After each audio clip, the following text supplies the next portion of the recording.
Bonjour Marc Buisson, merci d'accepter cette entrevue. On se voit dans le cadre des élections municipales 2026 à La Motte-Servolex. Est-ce que vous pouvez vous présenter et présenter votre liste? Bonjour, déjà merci de nous recevoir. Donc moi je représente la liste La Motte éco-citoyenne. Donc c'est une liste qui a été montée à partir d'une association qui existe depuis 2003 pour justement apporter un renouveau démocratique et pousser un renouveau démocratique à La Motte-Servolex. Donc cette association a décidé de présenter un candidat au municipal 2026. Et donc je me suis présenté, le groupe a validé ma candidature. Donc voilà, aujourd'hui je suis tête de liste pour la Motte éco-citoyenne. Sachant on a un fonctionnement depuis le début qui est un fonctionnement de groupe. Et comme il y a dans l'intitulé éco-citoyenne, il y a justement tout le côté démocratie locale qui nous tient à cœur et démocratie aussi dans notre fonctionnement de tous les jours.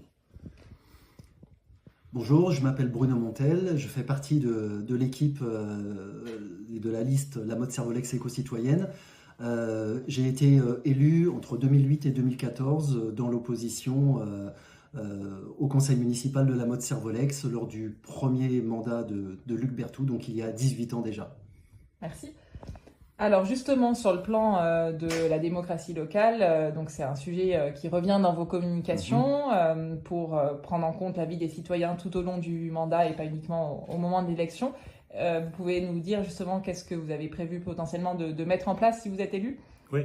Donc, comme ça fait partie de notre ADN, on voulait passer un message fort à ce sujet-là. Donc, on vous présentera les deux autres aspects qui sont le RIC et les votations. Mais il y avait un élément qu'on affiche clairement dans notre démarche, c'est le fait de faire une convention citoyenne pour la refonte du centre-ville. C'est-à-dire qu'aujourd'hui, on considère, il y a beaucoup de Motrennes et de Motrin qui considèrent que le centre-ville est assez, il n'y a pas grand-chose qui s'y passe. Notamment le soir, il n'y a pas de lieu pour socialiser où on peut se rencontrer, échanger. Donc nous, c'est vraiment une volonté de changer ça. Et on s'est dit, c'est le bon outil pour le faire, c'est la Convention citoyenne, qui est un outil assez formidable si après les politiques s'en saisissent et appliquent ce qui a été décidé. Et donc nous, on voudrait le faire avec les Motrennes et les Motrins pour arriver à travailler avec des urbanistes et voir ce qu'on peut arriver à faire pour rendre ce centre-ville plus agréable, plus vivant.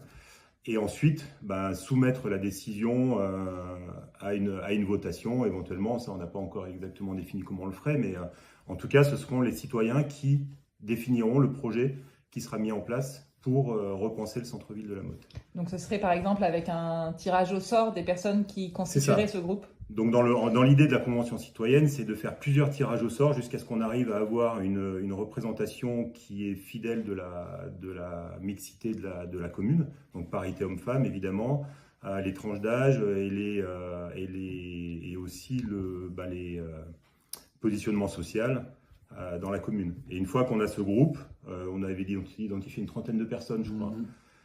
C'est eux qu'on fait travailler, qui sont rémunérés pour travailler sur plusieurs week-ends avec des spécialistes. Donc ça c'est pas encore défini, mais ça peut être un ou deux urbanistes pour avoir des points de vue différents, ou d'autres personnes qui seraient pertinentes sur ces sujets. Et ensuite, ce travail est fait pendant un certain nombre de semaines, et c'est ce rendu qui ensuite est rendu public et partagé, et sur lequel la mairie s'engage.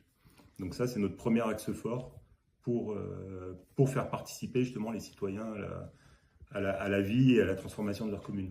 Parfait. Et du coup, Bruno, vous vouliez nous présenter aussi d'autres éléments? Voilà, donc il y a deux autres projets qu'on présente à la population. Le premier, c'est le référendum d'initiative citoyenne locale.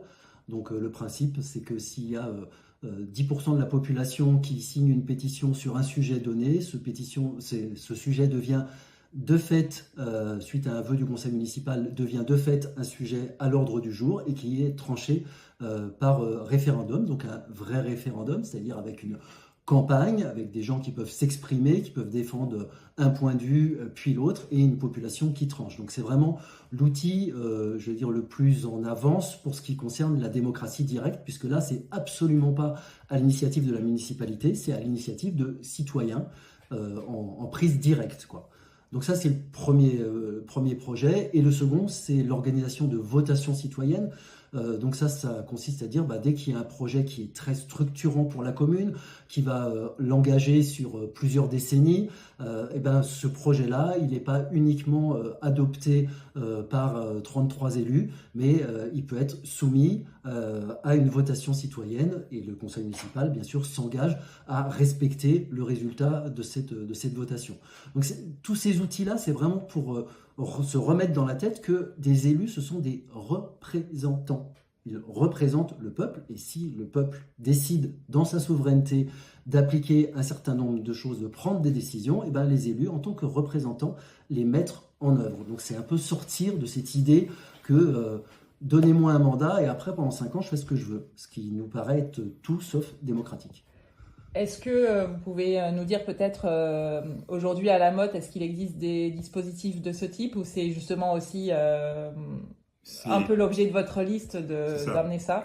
Exactement, vous mettez le doigt sur un des sujets qui a fondé un peu notre liste, hein, parce qu'on s'est fondé aussi sur plusieurs oppositions à des projets justement pour lesquels on n'était pas d'accord, sur lesquels on a reçu des fins de non-recevoir, notamment par exemple l'extension de la ZAC 3 à Technolac. Et on est plusieurs dans le groupe, dans ceux qui ont fondé l'association, à être engagés là-dessus. Hein, Bruno l'est beaucoup.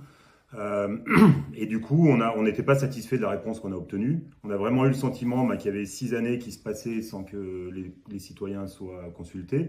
Et en s'engageant en plus dans le processus électoral en vue des municipales, on a assisté à plusieurs conseils municipaux au vœu du maire, et on s'aperçoit à chaque fois que c'est une parole unique, il n'y a qu'une personne qui parle, toujours la même, que les conseillers municipaux ne sont jamais amenés à s'exprimer.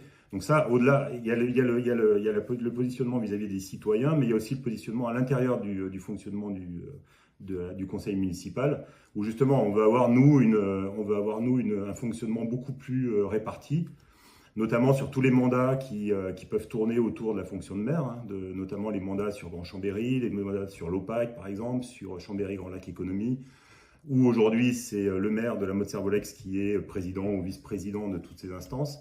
Et ça, nous, le but, c'est de se répartir ces rôles pour avoir un vrai fonctionnement démocratique à l'intérieur même de la municipalité. Parfait, merci. Et la dernière question qu'on voulait vous poser, donc, c'est la question du parrainage à l'élection présidentielle. Donc, si vous êtes élu à la mairie de la Motte-Servolex, à peu près 1 an après le début de votre mandat, vous serez amené à faire le choix ou non de parrainer un candidat à l'élection présidentielle. 7 maires sur 10 décident de ne pas parrainer parce que une des raisons qui est avancée, c'est que c'est rendu public et que ça peut créer des tensions. Le maire sortant de la Motte n'avait pas parrainé en 2022.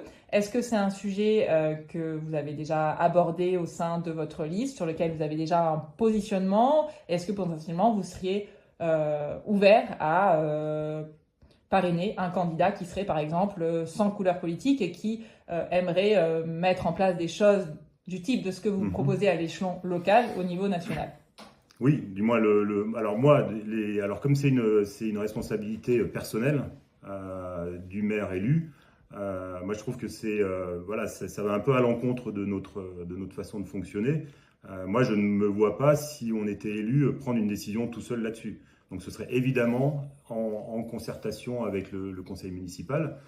Aujourd'hui, c'est peut-être un peu tôt pour nous pour dire exactement quelle est la décision qu'on prendra, parce que déjà on n'en a pas discuté avec l'ensemble des personnes qui vont être sur la liste. Donc aujourd'hui, moi de me positionner, déjà ce serait un positionnement un peu antidémocratique et pas dans l'esprit de ce qu'on veut faire. Donc oui, ce sera considéré, et moi je parrainerai, parce que je pense que c'est un outil qu'il faut pas négliger et qui est important à disposition, mais par contre ce sera partagé. Très bien. Et est-ce que du coup le fait que potentiellement il y aura des candidats à l'élection présidentielle, je l'espère, qui auront au sein de leur programme l'idée d'instaurer des outils de démocratie directe à l'échelon national, et notamment aussi de rendre légal le RIC local, parce qu'actuellement en fait c'est illégal, il faut contourner en faisant un vœu. Est-ce que c'est quelque chose qui a priori pourrait remporter plutôt votre adhésion, en tout cas de peut-être prendre en compte ce critère-là dans le choix des personnes que vous sélectionnerez? Moi je trouve à titre personnel l'idée très séduisante et l'approche très séduisante. Après comme je disais, il faut qu'on le travaille, il faut qu'on le partage. Mais oui, il n'y a pas d'opposition de principe, et au contraire, moi, ça me semble être une approche qui est vertueuse. mais ce sera évidemment partagé. Parfait. Merci beaucoup à tous les deux. Merci.